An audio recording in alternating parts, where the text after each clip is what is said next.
Hey, I just wanted to talk really quick and show you guys how to use the acrylic boss hex to help you in boss movement for the game. We designed this to make it so that movement was a little less confusing. So to show this off, we're just going to show you really quick. If we were to say the broodmother here was going to move north, east, 5 spaces, a lot's going to happen over here. And so just to make it simpler, we're going to take the broodmother off. Now we can take this hex and we can pick up the middle.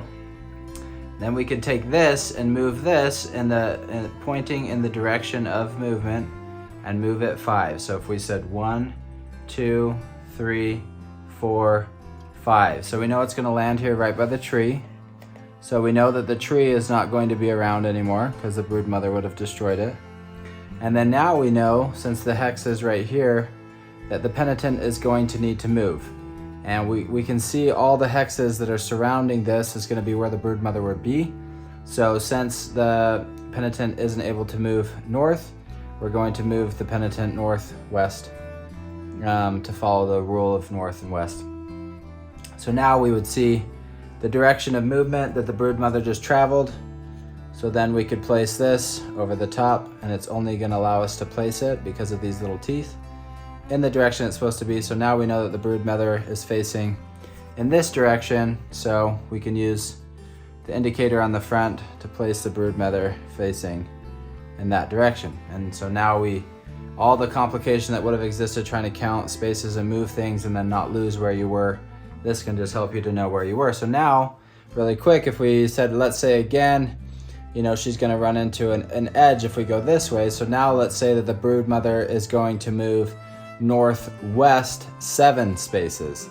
Again, a lot of complicated things are going to happen here, but this will make it a lot easier. So we'll take the broodmother out of the way. Then we're going to take this center piece again. We're going to move the broodmother northwest 7. So she's going to go 1, 2, 3. She's going to run into this tree 4, 5. Then we aren't going to count these borders because we know that she would have run into that with her edge. So 5, 6, 7. So this tree actually ends up surviving. She would be facing this direction.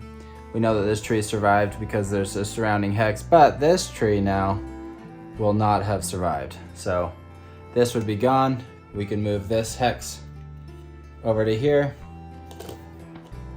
and then that would show us the directionality that she has again.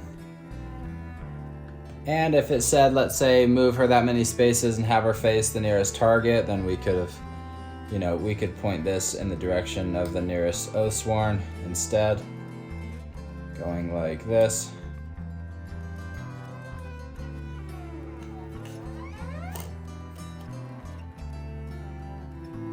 So hopefully I followed the rules of the game with movement. Movement can be confusing, and so even with the confusing parts of which hexes do you move on, this can just make it a little bit easier to know where the center mass is of the large boss that you're fighting against and where you should move. So again, if we were to move, let's say, move towards your target 2 spaces, we could go 1, 2, or we could go 1, 2.